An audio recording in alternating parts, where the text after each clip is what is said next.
आता news top 9 मधनं पाहणार आहोत तर लोकसभेसंदर्भातल्या महत्त्वाच्या घडामोडी लोकसभेचा रणसंग्राम मधून।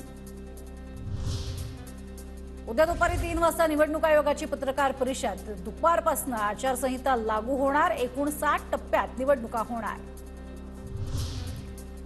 राजकीय पक्षांना प्रचारासाठी एकच महिना वेळ मिळणार। 18 एप्रिलला पहिला टप्पा तर मेच्या शेवटच्या आठवड्यात निकाल जाहीर होण्याची शक्यता। जयंत पाटील फडणवीसांसह अनेकांच्या संपर्कात। जयंत पाटलांचा अगोदर फायनल होऊ द्या, छगन भुजबळांचं वक्तव्य। जयंत पाटील अनेकांच्या संपर्कात इकडे आहेत फडणवीसासहित काय, आणि कित्येक महिने मी ऐकतो आज उद्या काय, त्यांचा अगोदर फायनल होऊ द्या, मग बघू काय करायचं।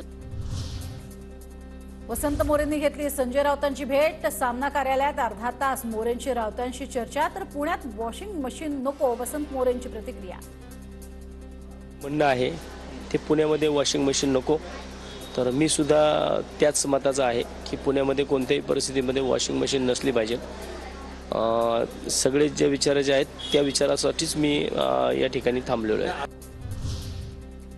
कुणाला पक्षात घ्यायचं, कुणाला उमेदवारी द्यायची याचा निर्णय पक्ष घेईल। पक्ष सांगेल त्याचा प्रचार करणार।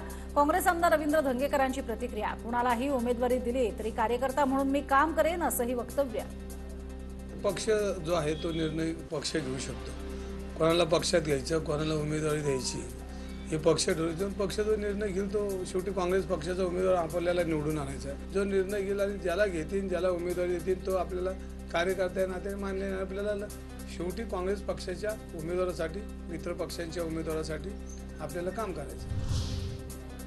उद्यापर्यंत महायुतीच्या जागा वाटपाची चर्चा पूर्ण होणार। तर शिवसेना उमेदवारांची यादी रविवारी किंवा सोमवारी जाहीर करणार।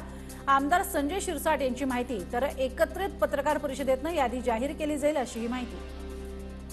त्याचा तिढा आज संपेल किंवा जास्तीत जास्त उद्या दुपारपर्यंत संपेल अशी आम्हाला आशा आहे। म्हणून रविवारपर्यंत या सर्व उमेदवाराची यादी माननीय मुख्यमंत्री, माननीय उपमुख्यमंत्री दोन्ही हे जाहीर करतील अशी अपेक्षा आहे। उमेदवारी जाहीर करण्याचा श्रीकांत शिंदेंना अधिकार नाही। हेमंत गोडसेंना उमेदवारी जाहीर करण्यावरनं भुजबळांची श्रीकांत शिंदेंवर टीका। सगळ्यांनी शिस्त पाळली पाहिजे, असाही सल्ला।